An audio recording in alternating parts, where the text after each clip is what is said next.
Gostaria de lhes convidar a abrirem suas Bíblias no Salmo de número 18, por favor. Foi o salmo da nossa introdução cultica nesta noite, onde lemos até o verso 19. Salmo de número 18.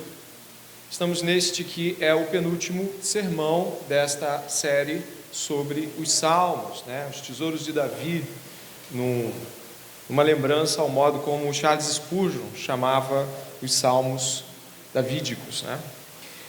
E estaremos hoje diante do Salmo 18, salmo longo e muito importante para entender a compreensão do rei Davi e, por que não, a compreensão bíblica que o Senhor deu a Davi sobre o nosso Deus.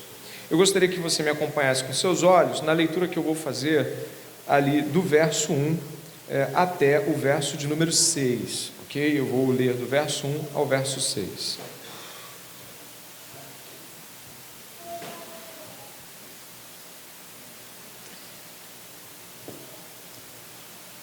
O título deste salmo, que foi dado provavelmente no editorial aí, naquele período de crônicas, a última época onde a Bíblia foi compilada de modo claro do Velho Testamento, diz assim, na parte superior, aí onde está o Salmo 18: ao mestre de canto, Salmo de Davi, servo do Senhor, o qual dirigiu ao Senhor as palavras deste cântico, no dia em que o Senhor o livrou de todos os seus inimigos e das mãos de Saul. Ele disse: eu te amo, ó Senhor, força minha.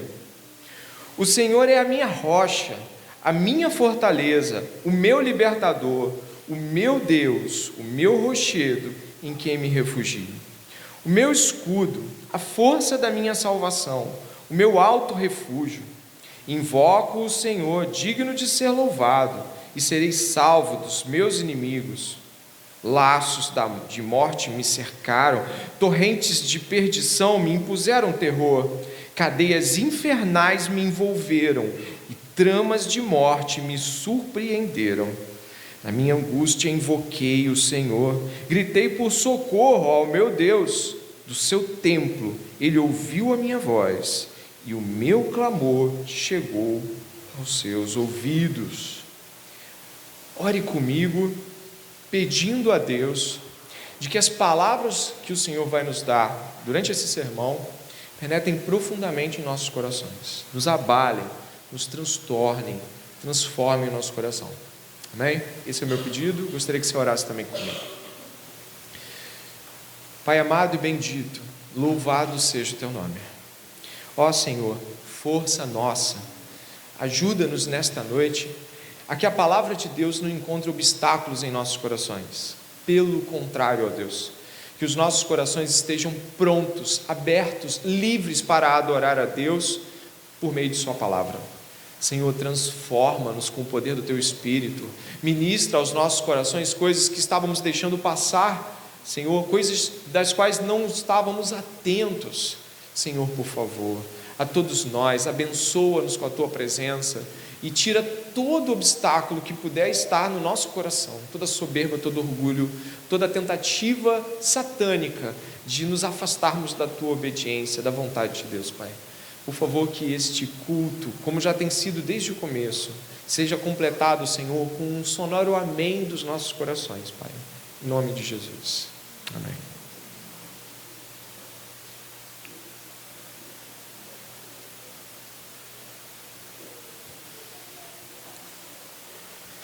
Como nós vimos aqui, o Salmo de número 18 é relacionado a circunstâncias na vida de Davi.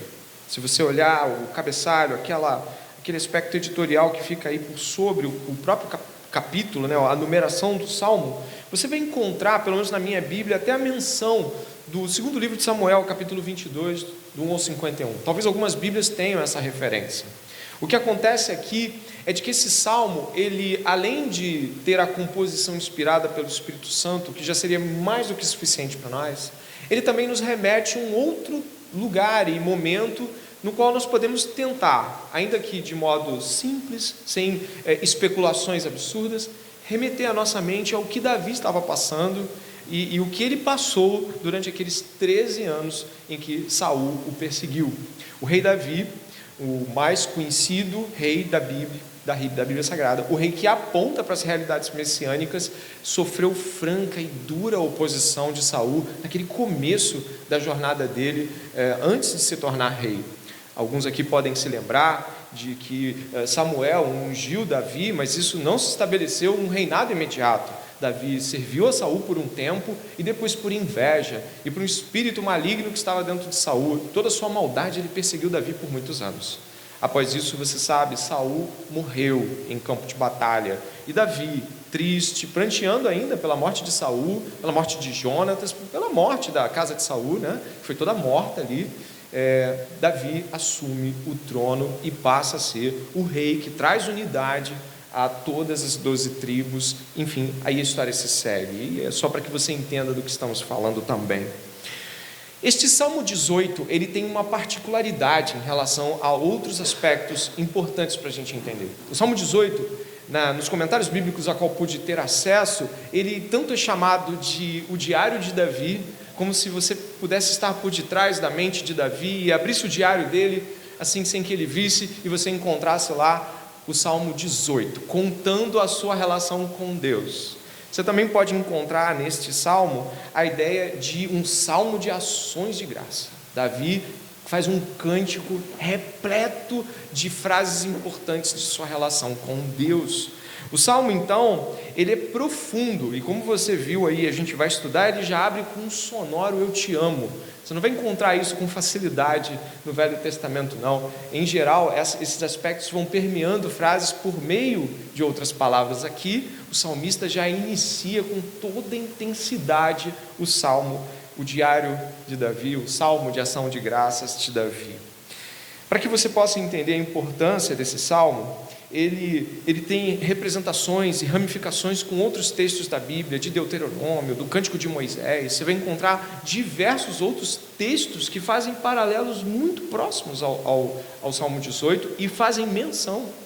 Eu gostaria que você, então, ficasse bem atento. São 50 versos e nem todos serão explorados, porque não vai dar tempo, mas os principais momentos vão estar lá. Para que você tenha uma ideia, o verso 1... Dê uma olhada, por favor. O verso 1, o verso 2 e o verso 3, eles vão nos dar a estrutura dos demais versos. Ou seja, onde você encontra "eu te amo, ó Senhor, força minha", "o Senhor é minha rocha, minha fortaleza, o meu libertador", e todas essas outras afirmações que também vamos ver, elas são a estrutura dos restantes. Pasmem, exatamente. Quando você vê aqui "força minha", vai haver um desenvolvimento dessa força minha entre os versos 4 e 6. Ele vai explicar por que Deus é a força dele. Depois, ali pelos versos 7 a 19, você vai encontrar por que Deus é a rocha, a fortaleza. Tem subdivisões aqui que você pode se apropriar nesse sentido. Dos versos 20 a 28, você vai encontrar por que ele é o rochedo em que Davi se refugia. Dos versos 29 a 45, você vai entender por que Davi chama ele de escudo. No verso 46 ao 50, nós vamos ver por que Davi diz que ele é digno de ser louvado, e aí encontramos o desfecho messiânico do Salmo 18. Então, esse verso 1, 2 e 3 são não somente o prelúdio do Salmo 18, como a estrutura do Salmo 18. E eu tinha que dizer isso antes de começarmos essa jornada, porque isso faz com que a sua mente possa fazer uma leitura mais apropriada do que nós vamos encontrar, ok? Partindo então desta introdução, que eu acredito que já te deu um pano de fundo e ao mesmo tempo uma divisão do próprio Salmo, eu começo do verso 1 ao 3, onde diz: "Eu te amo, ó Senhor, força minha, o Senhor é a minha rocha, a minha fortaleza, o meu libertador, o meu escudo, o meu rochedo em quem me refugio, o meu escudo, a força da minha salvação, o meu alto refúgio. Invoco o Senhor." Eu gostaria que você lesse o verso 3, por favor, na sua versão. "Invoco o Senhor, digno de ser louvado, e serei salvo dos meus inimigos." Neste verso 1, 2 e 3, Davi bendiz o amor a Deus. Ele fala em voz alta o quanto o amor a Deus é louvável. Não o Davi ser louvado, mas o fato de que o amor a Deus é algo que deve ser louvado, é algo que deve ser professado em voz alta. E olha o que ele diz aqui, ele vai fazer 8 afirmações sobre quem Deus é. Ele vai dizer que ele é a força dele, a rocha, a fortaleza, o libertador, é meu Deus. Aí no meio dessas afirmações ele fala, é o meu Deus, meu rochedo em quem me refugio, meu escudo, mais uma vez a força da salvação, alto refúgio e digno de ser louvado. Essas afirmações que ele faz, você deve ter percebido que são todas elas do ponto de vista pessoal, em primeira pessoa. Davi não está falando de uma religiosidade, onde as pessoas abrem a boca para falar de um Deus que é muito mais uma relação coletiva com a divindade do que uma relação pessoal. Essa é uma das coisas que faz bastante diferença de Davi, quando nós estamos falando sobre o homem segundo o coração de Deus. Davi falava de Deus com relação pessoal com Deus, ele dizia, meu Deus. Essa atitude de Davi é uma atitude que para nós como cristãos deve ser uma atitude minimamente de impacto e reflexão. Podemos dizer que Deus é o nosso Deus, mas o que Davi vai fazer nos versos seguintes é relatar uma intensa relação de situações onde Deus estava com ele. Ele não está dizendo apenas, ele é o meu Deus, mas ele te chama para ver onde o Deus dele estava quando tudo aconteceu. E aí você vai encontrar o Deus dele defendendo ele, tirando ele da angústia, o Deus dele defendendo ele dos inimigos, o Deus dele tirando ele no meio de lamaçais, cordas infernais da morte.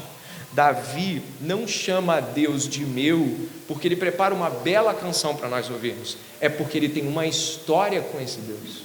Ele tem uma relação pessoal, onde ele pode olhar para a semana passada da vida dele, para o mês passado, e aqui no caso para os 13 anos anteriores, e pode dizer, Deus estava fazendo isso ali, Deus estava fazendo aquilo outro ali, Deus estava ali falando comigo, Deus estava me livrando ali. Davi não atribuía, e aí você pode ver aqui, ele vai falar aqui no verso 2 sobre rocha e rochedo, são duas palavras distintas, nós vamos ver porquê. Rocha e rochedo aqui trazem logo a nossa ideia, quando Davi foi livrado por Deus das mãos de Saul, e ele subiu até um rochedo e gritou para Saul, Saul, eis aqui Davi. Então nós não encontramos Davi aqui, senão lembrando da sua história com Deus. E aí remete já a uma primeira e imediata aplicação. Podemos olhar para a semana passada, para os últimos dias que vivemos, para o mês passado e falar, Deus agiu ali. A mão de Deus estava naquela situação ali no ponto de ônibus. A mão de Deus estava comigo quando meu coração se encheu de raiva, o Senhor me tirou aquela raiva. Será que quando falamos do dia a dia, como Davi estará fazendo aqui, nós estamos falando do ponto de vista pessoal da relação com Deus? Isso é muito importante. O diário de Davi consta um Deus real, em situações reais, numa vida diária com Davi. E nós, esta noite, podemos refletir sobre isso, se temos nos tornado sensíveis a esta percepção. Porque as duas coisas devem ser relatadas. A primeira é, Deus agiu na sua vida sim semana passada, e na minha.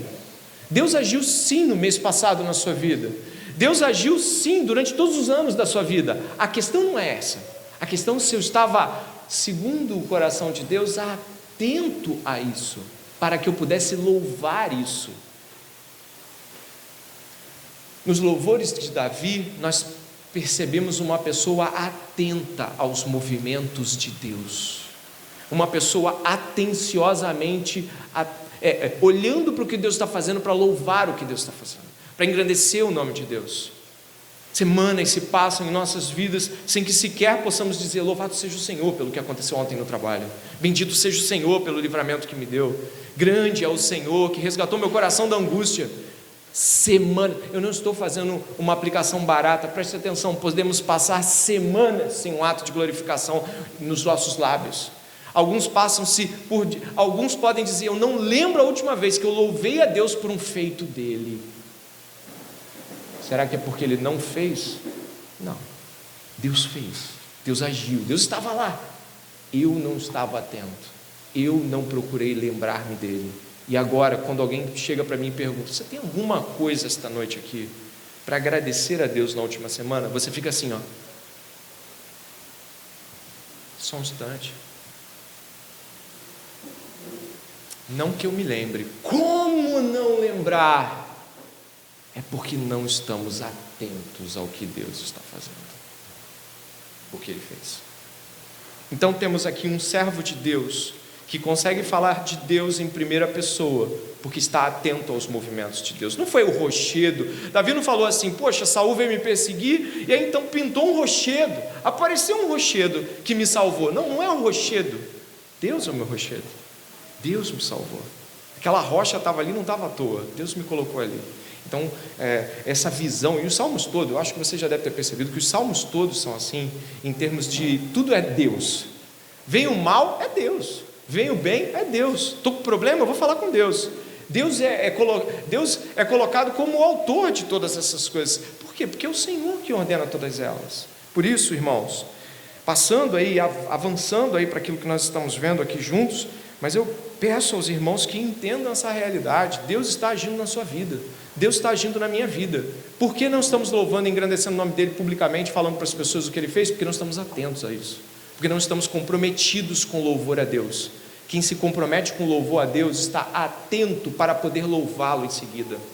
Você tem esse compromisso? É uma pergunta que eu te faço. Ou a vida passa e passa e passa. Mas também tem outra coisa importante aqui.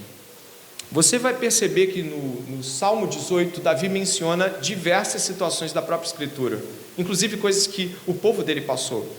Se você percebeu o verso 1, 2 e 3, vai dizer imediatamente: eu te amo, ó Senhor, força minha.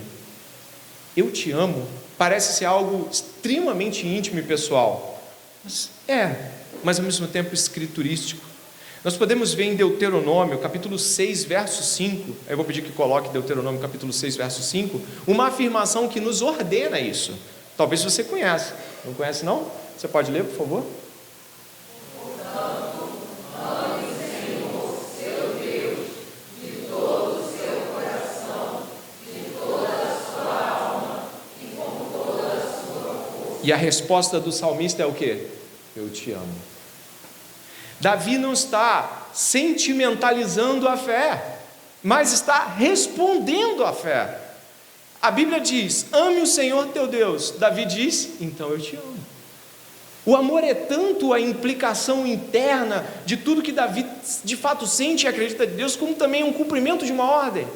Somos ordenados a amar a Deus. Jesus Cristo usa as mesmas palavras em Mateus, Marcos e Lucas, para falar sobre o amor que devemos ter a Deus. Logo, amar a Deus não é porque Davi era demais, ele consegue amar a Deus. Não, todo homem e mulher de Deus são ordenados a amar a Deus. Eu e você esta noite carecemos de publicar isso nos mais altos níveis de nossa vida. Eu te amo, ó Senhor.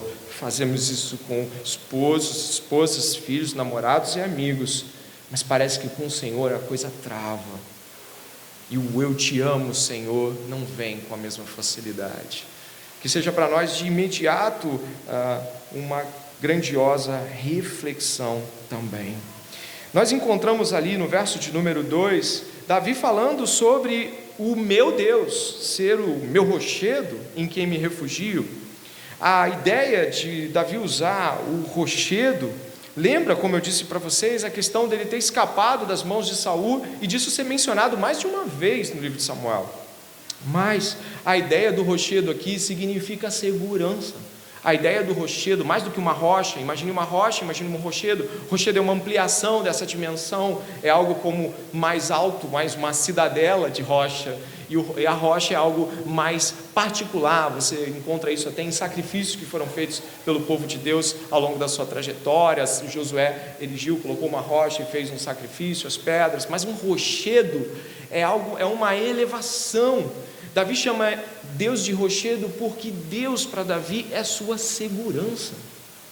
Nós podemos sim ter amigos, devemos nos reportar aos nossos líderes espirituais, buscando consolo, buscando ajuda, buscando algo que possa nos ajudar naquele momento. Mas Davi já imediatamente deixa claro de quem é a segurança de Davi. É o Senhor. O seu Deus é o seu rochedo, é onde ele coloca o coração dele e nada ele é abalado. Eu pergunto, no imediato momento onde eu poderia usar aqui, as angústias, os laços de morte, verso 4, os laços de morte, as torrentes da perdição, o terror, as cadeias infernais, quando essas coisas vêm sobre mim e sobre você, onde está o rochedo? Onde está o rochedo? Está terrivelmente apavorado com as destruições que a vida traz. Onde está a sua segurança? A de Davi estava no Senhor, e a de todo servo de Deus também deve estar lá. Por isso, indo para o fim, que é o verso 3, ele diz: invoco o Senhor, digno de ser louvado, e serei salvo dos meus inimigos. É preciso entender o que é invocar. Diferente da oração, a invocação tem para os judeus a perspectiva do enunciado da aliança. Como assim?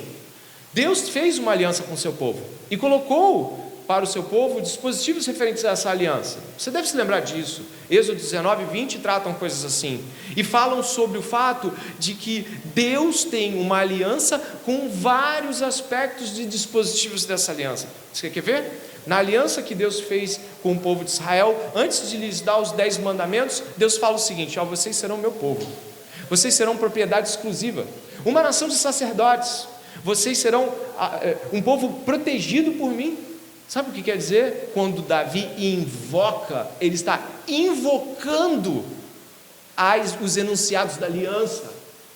É como se você chegasse aqui à noite e você dissesse, cheio de angústia, cheio de tristeza, você chegasse aqui meia hora antes do culto, se jogasse ali numa cadeira, abaixasse seus joelhos e dissesse: meu Deus, tu fizeste aliança com o teu povo, meu coração está que é uma angústia só, as torrentes da morte e do inferno parecem me cercar, mas o Senhor disse na sua palavra que aquele que cresce em ti, ainda que morresse, viveria. E assim você vai invocando baseado naquilo que Deus prometeu. A invocação, portanto, é uma lembrança vibrante e, nesse caso, por que não angustiante da aliança. Se lembra de Jesus antes de ressuscitar Lázaro? Ele não disse apenas: vem para fora. Eu acho que eu coloquei esse versículo de João 11 aí, tenho quase certeza. Olha o que Jesus diz aqui: eu sei que sempre me ouves, mas disse isso por causa da multidão que está ao meu redor, para que creiam que tu me enviaste. Aí o envio de Jesus era uma promessa do Pai, e Jesus estava ali fazendo uma invocação da promessa, invocação da sua posição em relação ao Pai. Nós precisamos entender que o invocar a Deus não é lembrar a Deus aquilo que Deus esqueceu, mas é lembrar a nós mesmos que podemos clamar a Deus segundo aquilo que Ele propôs em sua aliança. Por isso, o verso de número 3 traz uma invocação. Davi está dizendo: eu posso dizer, Deus meu, eu posso dizer, sou propriedade tua, ó Deus de Israel, Deus de Abraão, Isaque e Jacó, essa terra te pertence, tu és Senhor. Ele podia fazer essas menções, porque elas são base da aliança, e nós também podemos fazer. Na aliança que Jesus Cristo fez com o seu povo, nós podemos nos lembrar continuamente e dizer: Senhor, tu fizeste uma aliança com o teu povo, então agora, Senhor, eu estou vazio, eu estou sedento, mas o Senhor disse que aquele que tivesse sede, fosse ao Senhor, beberia e se saciaria, aquele que tivesse fome seria alimentado. Deus me alimenta, a minha angústia é tremenda. Você está invocando a Deus, está indo na direção de Deus, invocando aquilo que a aliança que Jesus Cristo fez com o seu povo remete. Por isso, esses 3 versículos iniciais são muito ricos, certamente, e expõem um caráter muito profundo da aliança de Deus com Davi, do amor de Deus, amor de Davi por Deus, e do fato disso ser algo que deve ser louvado em voz alta, publicamente. Seguindo esta etapa, nós vamos encontrar aqui, do verso 4 ao 6, porque este Deus é força para Davi. Ele diz assim: laços de morte me cercaram, torrentes de perdição me impuseram terror, cadeias infernais me envolveram e tramas de morte me surpreenderam. Na minha angústia, invoquei o Senhor, gritei por socorro ao meu Deus. Do seu templo ele ouviu a minha voz e o meu clamor chegou aos seus ouvidos. Repare as palavras fortes usadas por Davi em seu estado de angústia. Repare, por favor: terror. Ele fala de cerco da morte. Ele vai dizer aqui no verso 5 sobre cadeias infernais, prisões do inferno envolveram, tramas de morte. Nós sabemos que Davi, durante esse período de 13 anos fugindo de Saul, ele não chegou a ser preso por ninguém, ele não foi amarrado por ninguém, ele não foi detido por ninguém, ele não foi encarcerado por ninguém. E do que ele está falando então? Está aqui de dentro. Olha o verso de número 6: na minha angústia invoquei o Senhor. A palavra angústia em hebraico tem relações com estreitamento, está num lugar muito apertado e sufocado. Angústia, na visão do hebraísmo, é como se alguém estivesse tirando o seu ar e você estivesse se sufocando. Nós vamos encontrar então que esses 13 anos em que Deus provou Davi, onde Saul o perseguiu, são 13 anos muito importantes para Davi, porque ele viu muita coisa que poderia ter o levado à morte, muitas angústias.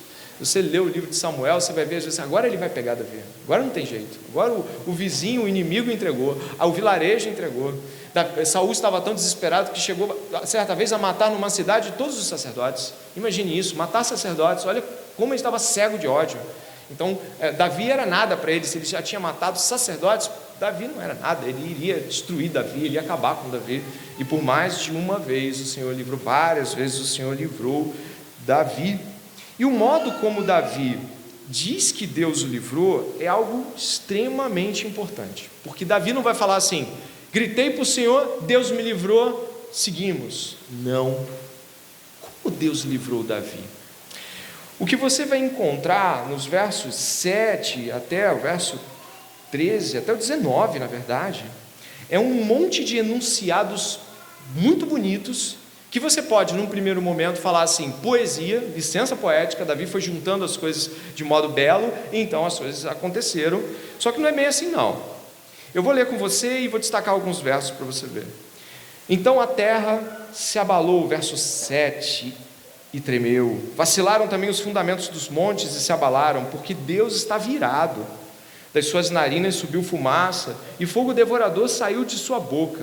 Dele saíram brasas ardentes. Ele baixou os céus e desceu, e teve sobre os pés densa escuridão. Cavalgava um querubim e voou, foi levado sobre as asas do vento. As trevas fez um manto em que se ocultou. Escuridão de águas e espessas nuvens dos céus eram seu abrigo. Do resplendor que diante dele havia, as densas nuvens se desfizeram em granizo e brasas de fogo. O Senhor trovejou nos céus, o Altíssimo levantou a sua voz, e houve granizo e brasas de fogo. Se você observar as frases que nós estamos lendo aí, é de que esses movimentos lembram vários outros aspectos com os quais Deus se irou e também Deus livrou o povo. Por exemplo, quando você lembra de Sodoma e Gomorra, você lembra do fogo que caiu do céu, que é descrito aqui em mais de um momento, como no verso 12. Você lembra que Davi lia a Bíblia e sabia muito bem como Deus livrava e se irava também. Se você encontrar aqui, perceber o verso 7, vai estar falando de um movimento extremamente denso de ira de Deus. Começa com a terra se abalando, as narinas, que eram expressões dentro do mundo antigo de ira, né? Quando as narinas se exalavam fumaça, a ideia era realmente de uma pessoa muito irada, são descritas aqui.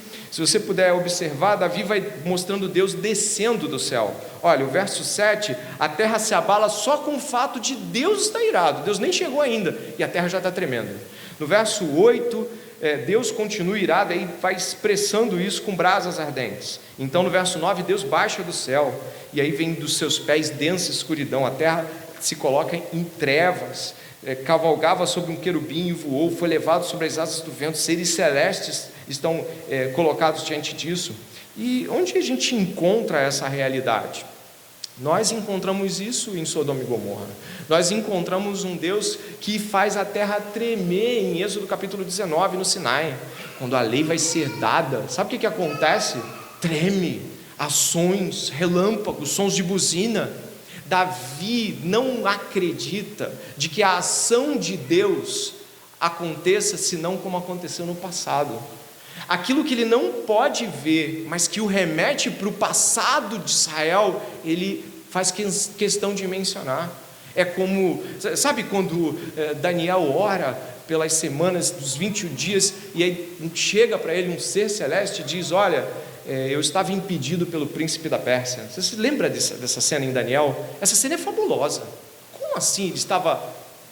Tinha uma guerra celestial acontecendo. Daniel sequer sabia que isso estava acontecendo. Davi entendia que as realidades que aconteceram com Moisés, com Josué e com os outros homens de Deus eram vívidas, e de que Deus não livra sem que haja por detrás um grande e terrível cenário onde Deus está atuando. E é isso que ele faz aqui. Como homem bíblico, ele acredita que o Deus do passado é o Deus do presente, e como ele livrou Moisés, ele me livra também. Como ele livrou Josué, ele me livra também. Ou você acha que os livramentos que acontecem nas nossas vidas, eles são de menor expressão? O negócio do Mar Vermelho era uma coisa fantástica. Hoje não. Quando Deus tem que desviar um carro da gente, ele só manda que o carro desvie. Olha, essa é uma redução da perspectiva bíblica. O Novo Testamento apresenta intervenções angelicais, anjos abrindo portas de cadeia para que o apóstolo saia. Essa realidade é vívida, e Davi vive isso. Davi é um homem bíblico que não acredita que o seu Deus mudou, que é o mesmo Deus de Moisés. E por isso, quando a gente está falando sobre essa realidade, eu pergunto para você: acredita que Deus, o Deus do Velho Testamento, é mais forte? Acredita que o Deus do Velho Testamento move as coisas de um modo mais estapafúrdio? Sabe, é para chamar a atenção? De modo algum. O que não está diante dos nossos olhos, nem por isso deixa de acontecer. Os anjos do Senhor estão acampando ao redor daqueles que os temem e o livram. Você está cercado pela boa mão de Deus, e coisas que você não pode ver estão acontecendo. E mesmo que Deus nos mostrasse algo, isso não faria disso algo maior. Deus continua agindo. E eu peço a você que, por exemplo, eu citei aqui Êxodo, e eu posso pedir que a Isabela coloque Êxodo 19. Davi conhecia a menção da palavra de Deus. Olha o que aconteceu antes da lei ser entregue, os 10 mandamentos. Presta atenção nisso.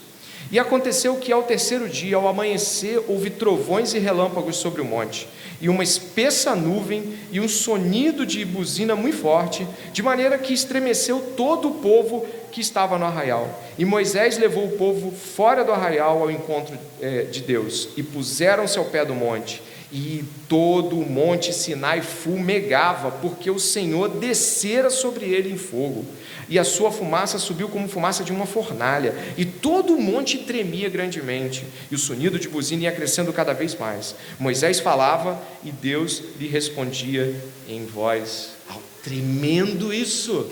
E o que Davi diz? Invoca o Senhor e ele me ouve. Então nós estamos diante do salmista que crê na Bíblia. Hoje mesmo você pode ter certeza de que ao invocar o Senhor, ele te ouve como ouviu Davi, como ouviu Moisés, como ouviu Josué. Invoque o Senhor, chame por Ele, o Senhor se fará presente em nosso meio. O povo de Deus às vezes tem medo de misticidade ruim, aquela que atribui feitos que a Bíblia jamais deixaria que fossem atribuídos, coisas estranhas, movimentos que a igreja às vezes contemporânea, ela coloca sobre aspectos místicos que não são bíblicos. Mas posso garantir para você, esse Deus de Davi, esse que você vê exuberante, com fogo, trovões e fumaça, esse é o Deus que está aqui hoje. É o mesmo Deus, atuando de modo preciso e grandioso, por detrás de um cenário que seus olhos não podem ver, e que Davi também não viu, mas creu. Amém? Os versos que vamos encontrar ali, dos versos 10 a 13, são por demais grandiosos. Dê uma olhada, por favor. Aqui no verso 10, 11, 12 e 13, há uma citação sobre Deus cavalgar em um querubim e voar, levado pelas asas do vento. Das trevas fez um manto em que se ocultou. Escuridão de águas e espessas nuvens dos céus eram seu abrigo. Do resplendor que diante dele havia, as densas nuvens se desfizeram em granizo e brasas de fogo. O Senhor trovejou dos céus, o Altíssimo levantou a sua voz e houve granizo e brasas de fogo. Esta cena, de modo muito parecido, é mencionada no livro de Ezequiel. Exatamente 600 anos depois, Ezequiel, numa visão, vê algo bem semelhante a isso. Mas como assim? Davi está escrevendo 600 anos antes? Sim, o profeta Davi está com os olhos da fé no passado, vendo o futuro. Eu acho que eu mencionei aqui Ezequiel, acho que eu coloquei para nós aqui. Repare, Ezequiel capítulo 1, do 2 ao 5, no 5º dia do mês, no 5º ano do cativeiro do rei Joaquim, veio expressamente a palavra do Senhor a Ezequiel, filho de Buzi, o sacerdote, na terra dos caldeus, junto ao rio Quebar, e ali esteve sobre ele a mão do Senhor. Olhei, e eis que um vento tempestuoso vinha do norte, uma grande nuvem, com fogo revolvendo-se nela, e um resplendor ao redor, e no meio dela havia uma coisa com cor de âmbar, que saía do meio do fogo, e dela saía a semelhança de 4 seres viventes. E quanto, aí o outro trecho ainda nesse capítulo, e quanto à semelhança dos seres viventes, o seu aspecto era como de ardentes brasas de fogo, com uma aparência de lâmpadas, e fogo subia e descia por entre os seres viventes, e o fogo resplandecia, e do fogo saíam relâmpagos, e os seres viventes corriam e voltavam à semelhança de um clarão de relâmpago. Percebeu a similaridade textual? Você percebeu os relâmpagos, o fogo, os querubins? Você percebeu? Está tudo ali, exatamente como Davi pensou, inspirado pelo Deus de Ezequiel. Essa realidade profundíssima mostra como o Senhor usava Davi, tanto porque ele está apontando para o passado, mas ele está ao mesmo tempo mirando sem querer no futuro. E essa realidade profunda é de Davi, que também era um profeta de Deus. Essa parte aqui eu concluo. Como eu disse, eu não vou poder fazer todo o texto, mas o verso 19 me chama a atenção. Ele meio que fecha uma etapa. Olha o verso 19, por favor. Você pode ler na sua versão, para que você possa também comigo estar conectado mais ainda ao sermão. Verso 19. Trouxe-me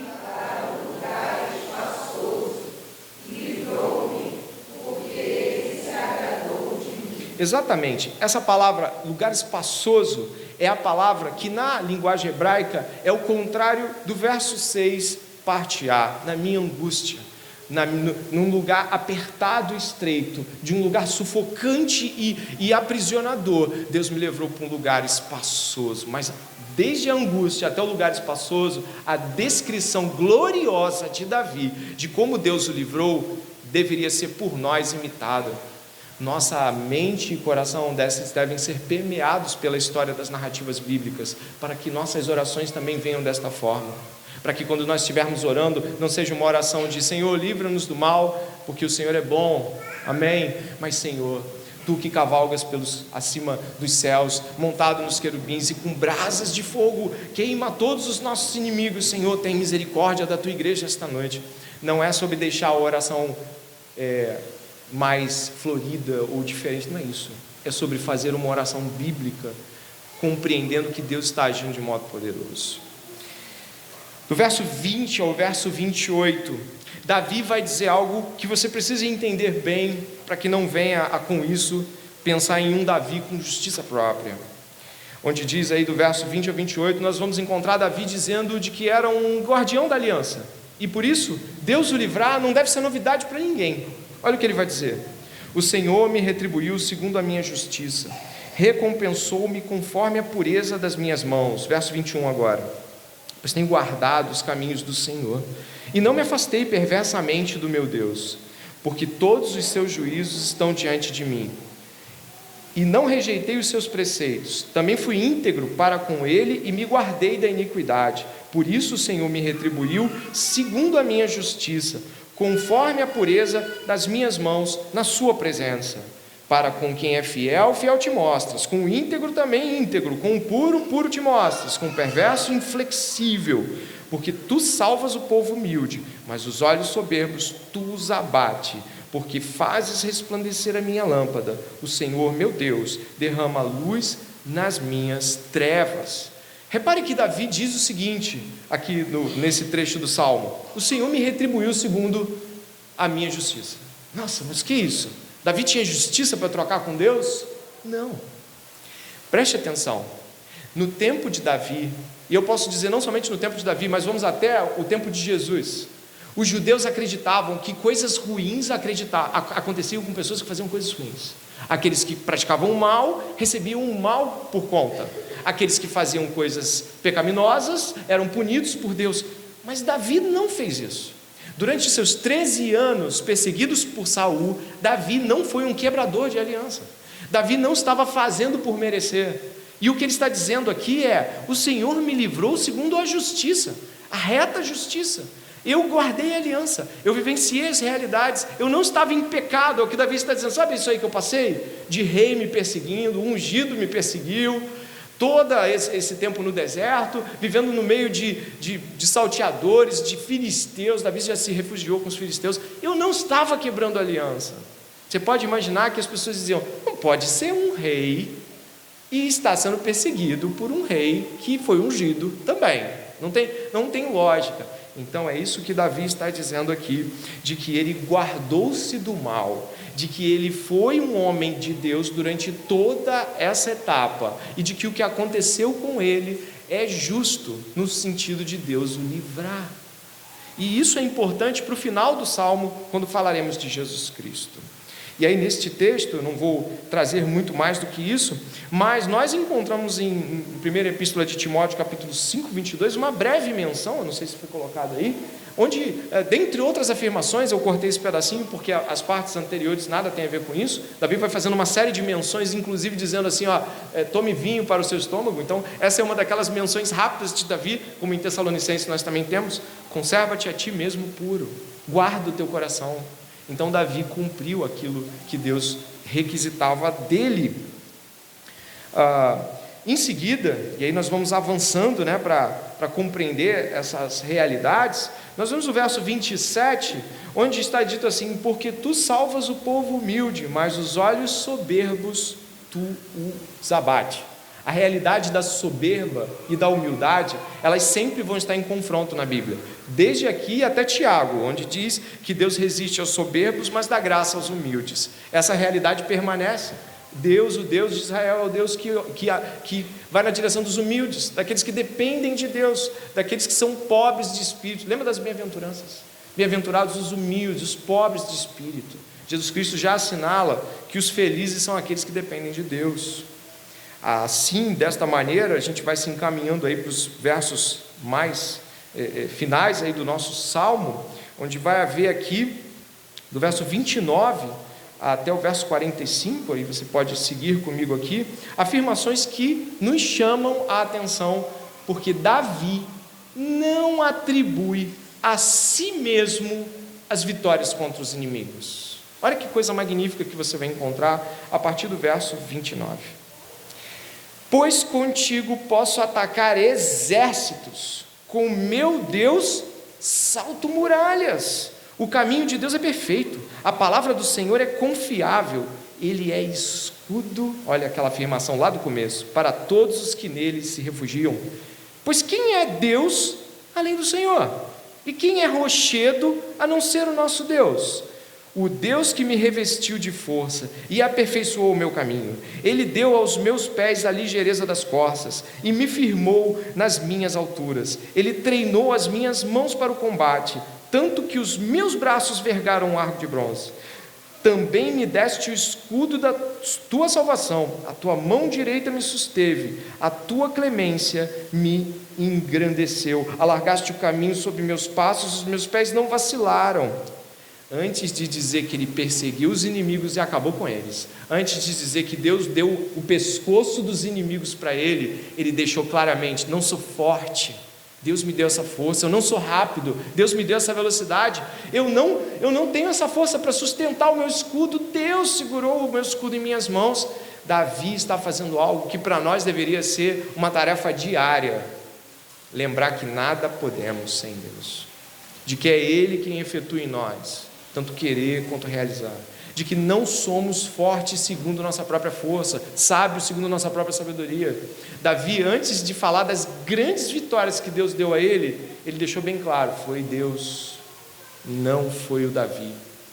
Então ele segue, olha o que ele vai dizer, verso 37, persegui os meus inimigos e os alcancei, e só voltei depois de ter acabado com eles, esmaguei-os a tal ponto que não puderam se levantar, caíram sobre os meus pés, pois me cingiste de força para o combate, e me submeteste os que se levantaram contra mim, também puseste em fuga os meus inimigos, e os que me odiavam, eu exterminei. Gritaram por socorro, mas não houve quem os salvasse, clamaram ao Senhor, mas Ele não respondeu, então os reduzi a pó, o pó que o vento leva, lancei-os fora como a lama das ruas, dos conflitos do povo me livraste, e me fizeste cabeça das nações, um povo que eu não conhecia me serviu, bastou-lhe ouvir a minha voz, logo me obedeceu, os estrangeiros se mostraram submissos a mim, os estrangeiros fraquejaram e tremendo, saíram das suas fortalezas. Davi vai falar que grande vitória Deus deu a ele, mas antes vai dizer: foi Deus, foi Deus. E daqui, nesse momento, indo já para os 10 minutos finais desse sermão, eu te afirmo: não há quem vença senão Deus. Não há em nossas vidas vitória que de fato seja uma vitória que não foi o Senhor. Nosso orgulho, ele é completamente distante de tudo que a Escritura diz sobre como nós vencemos. Na verdade, quando nós achamos que somos mais inteligentes, conseguimos, fazemos, a gente já está rasgando uma série de páginas da Bíblia que afirma de que o Senhor é escudo, o Senhor é força, o Senhor é a rocha, o Senhor é rochedo, o Senhor é libertador, o Senhor é tudo para aqueles que nele confiam. E aí vai a pergunta do pregador: é assim que o Senhor é para você? Porque se o Senhor for assim para você, você não teme o que o homem pode fazer, você não teme a ausência, ao desemprego, a crise, você não teme, não tem o que temer, se esse é o seu Deus. Esse é aquele momento do sermão onde, se você estava dormindo, acorde. Sabe por quê? Porque o Senhor precisa ser o que Ele já é, Ele precisa ser reconhecido por você, tudo, absolutamente tudo em sua vida e na minha. Não há nada que aconteça de bom em nossas vidas que não seja pela mão do Senhor. Somos incapazes de mover uma palha sequer para mudar um pedacinho de destino da nossa vida. Nada. Tudo é do Senhor. Por isso a Bíblia é tão contrária ao orgulho. A Bíblia ela é tão cruel com os orgulhosos que permanecem rebeldes. Sabe por quê? Porque o orgulho, ele desdenha de Deus. Pessoas orgulhosas, que mantêm-se orgulhosas, que não lutam para que isso seja extirpado, elas estão afrontando o Deus da Bíblia. A Bíblia, ela desmonta o orgulhoso, ele não fica de pé, porque não há, como diria Paulo em algumas versões bíblicas, não há jactância que pare diante da cruz do Calvário. Nesta noite, indo para os minutos finais, eu apelo: se você se acha alguma coisa, eu não me acho nada, mas eu pergunto, quando as coisas dão errado, você fica se sentindo um fracassado? Porque o fracasso expõe muito de quem acreditava em si mesmo.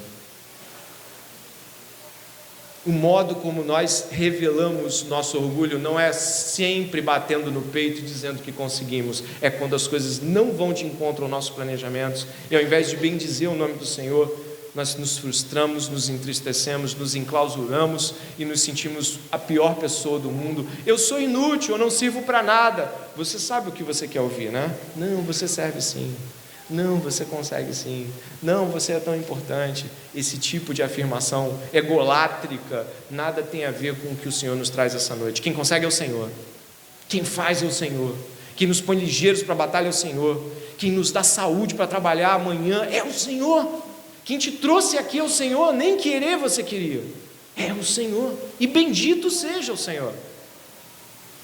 É essa consistência que tem que estar no nosso coração, porque se não for assim, vamos nos orgulhar e vamos cair, e quando não conseguirmos aquilo que queríamos, vamos achar que Deus é contra nós. Não é isso que a Bíblia diz. Por fim, de modo esplendoroso, Davi vai concluir assim o Salmo de número 46, o Salmo de número 18, verso 46. O Senhor vive, bendita seja a minha rocha, exaltado seja o Deus da minha salvação. o Deus que por mim tomou vingança e me submeteu povos, o Deus que me livrou dos meus inimigos. Sim, tu que me exaltaste acima dos meus adversários e me livraste dos homens violentos. Por isso eu te glorificarei entre os gentios, ó Senhor, e cantarei louvores ao teu nome.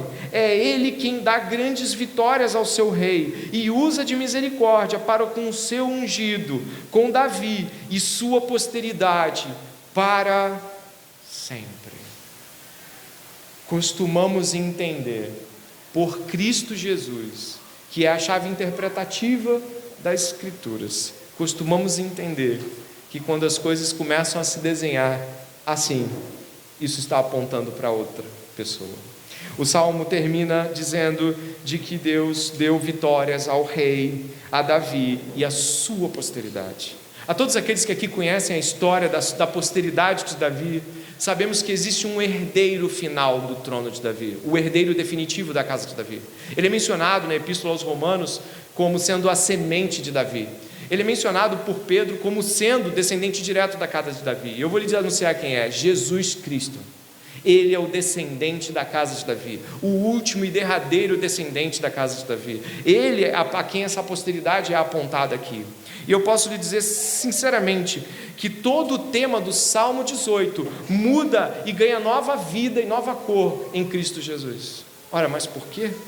Você deve ter visto muitas menções a Cristo aqui, como por exemplo, aqui acabamos de passar, onde encontramos ali, no verso 43, dos conflitos do povo me livraste, me fizeste cabeça das nações, um povo que eu não conhecia, me serviu, um apontamento para os gentios, para todos aqueles que afluiriam para Jesus Cristo. Esse é um salmo messiânico, mas existe algo aqui interessante. O salmo termina com um grande triunfo, como você pode ver. Porém, ao olharmos para as histórias desse descendente final da casa de Davi, esse Jesus de Nazaré, esse Jesus o Cristo, ungido, o Messias, nós percebemos que parece que o triunfo não foi assim. Na verdade, ele não foi livre da mão dos inimigos. Os inimigos pegaram e mataram ele.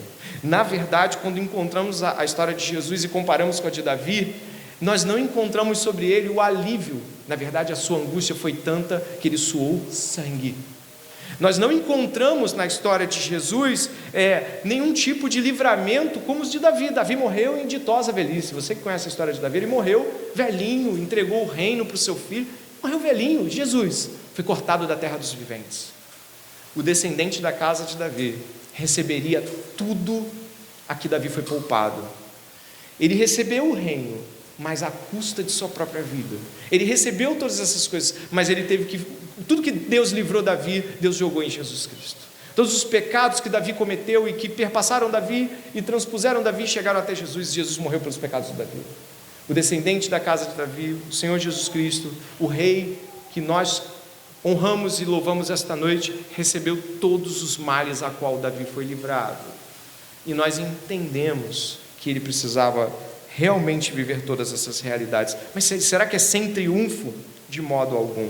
Eu termino aqui mencionando 2 trechos das Escrituras sobre Jesus Cristo. Repare, Colossenses capítulo 2, verso 11 ao 15.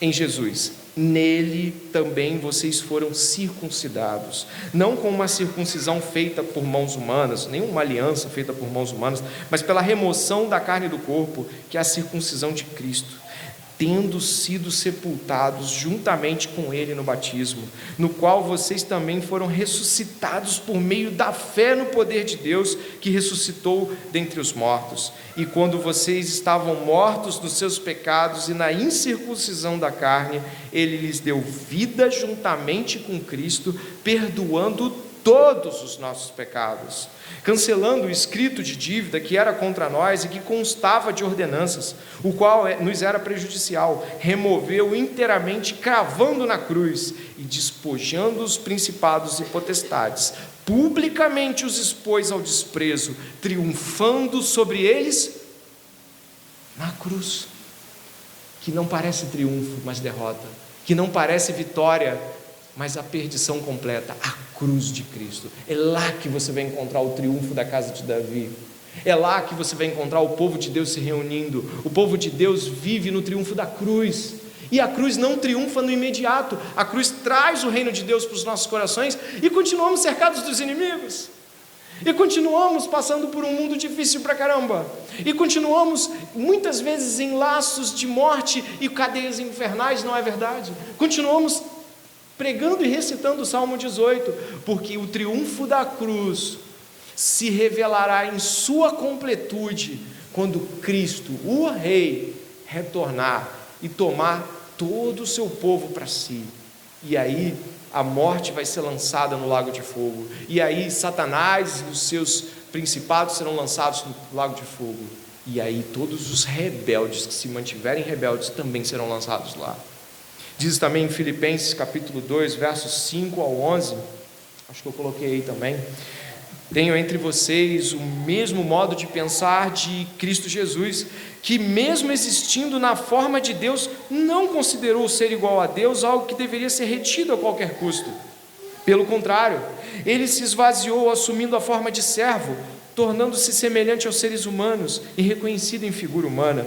Ele se humilhou, tornando-se obediente até a morte, e morte de cruz. Por isso também Deus o exaltou sobremaneira. Ele deu o nome que está acima de todo nome, para que ao nome de Jesus se dobre todo o joelho, nos céus, na terra, debaixo da terra, e toda a língua confesse que Jesus Cristo é Senhor, para a glória de Deus Pai. Os humildes que você encontra no verso 27 são exaltados nas glórias do Messias.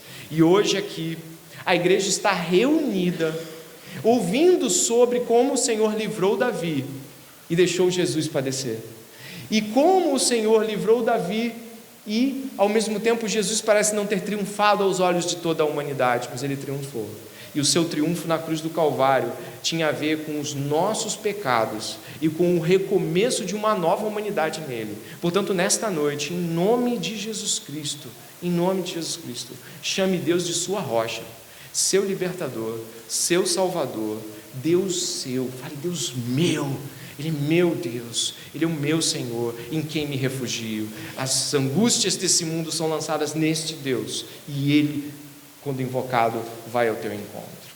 Que a mensagem do Evangelho esta noite não somente vai de encontro ao seu coração, mas te transforme, tire você do calabouço da angústia e traga para um lugar espaçoso diante da presença de Deus.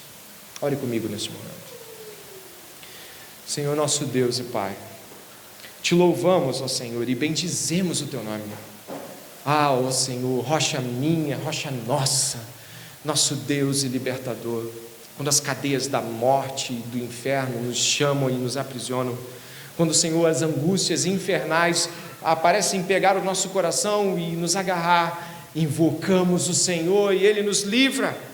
Deus, eu te peço, livra pessoas aqui nesta noite que estão enlaçadas com as cadeias infernais de seus pecados.